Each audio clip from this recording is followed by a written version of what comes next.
message to school kids and senators alike that visit his office when he shows them the statute. What we do here is more important than who we are.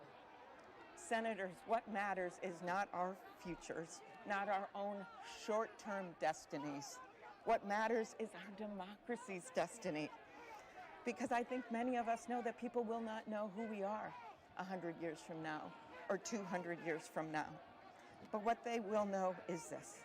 They will know what we did today, how we voted today. And that is more important than who we are. I fucking roll. If we can keep it. What am I drinking? I yield the floor. For those of you that don't know, one of the honorable members sent me some beer for Christmas from Guam. This is a Guam Gold Cream Ale. I haven't tried it yet. I intend later to address the specifics of Pennsylvania if and when an objection is raised with regard to Pennsylvania. For now, I want to address my remarks to what I think is the fundamental question being posed by the objectors. And that is, does Congress have the constitutional authority to decide which states' electoral college votes should be counted and which should not, based on how well we think they ran their elections?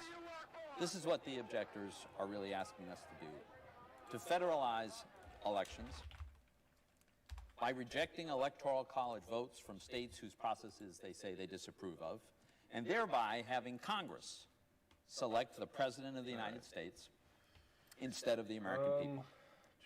The answer, Mr. President, is no. There is no one else streaming under the Constitution. With this guy, I guess there's someone. The Constitution assigns to there's the states there's some shots from behind the responsibility to conduct elections. There's no one else in the crowd that I can find. Article 2, Section 1.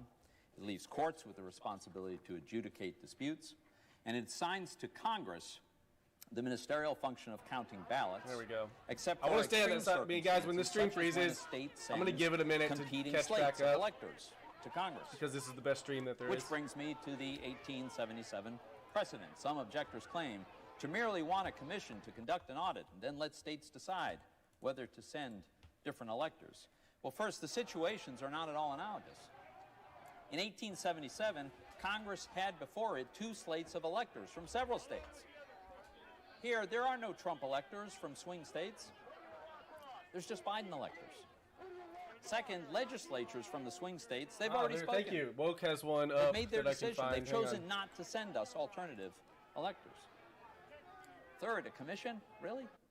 It's completely impractical, and we all know it, with 14 days to go before a constitutionally mandated inauguration.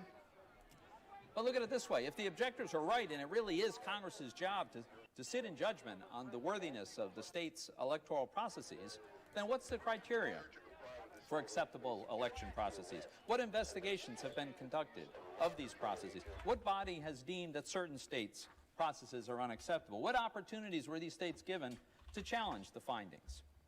Why are the objectors objecting only to swing states that President Trump lost? What about the ones he won? I don't know, North Carolina. What about California? They have ballot harvesting, I'm told.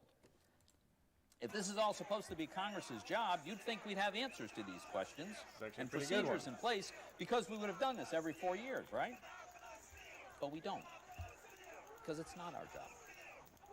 If we adopt this new precedent that we sit in judgment of states' processes, then we're federalizing the election law. We would necessarily have to establish the permissible criteria and rules for the state's elections.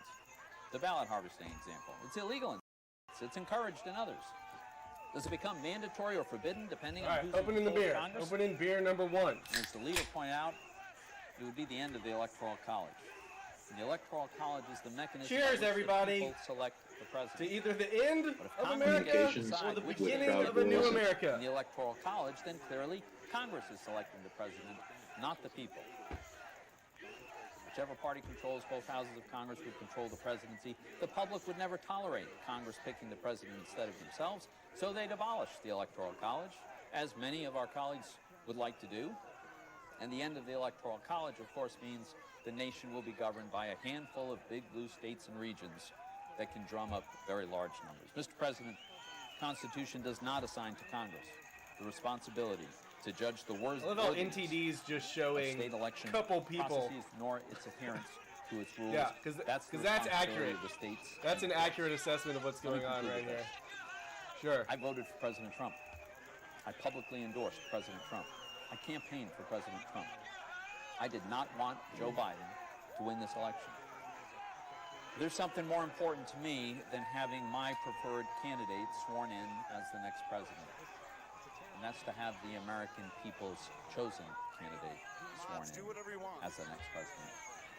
A fundamental defining feature of a democratic republic is the right of The defining image is people trying to break into the Capitol.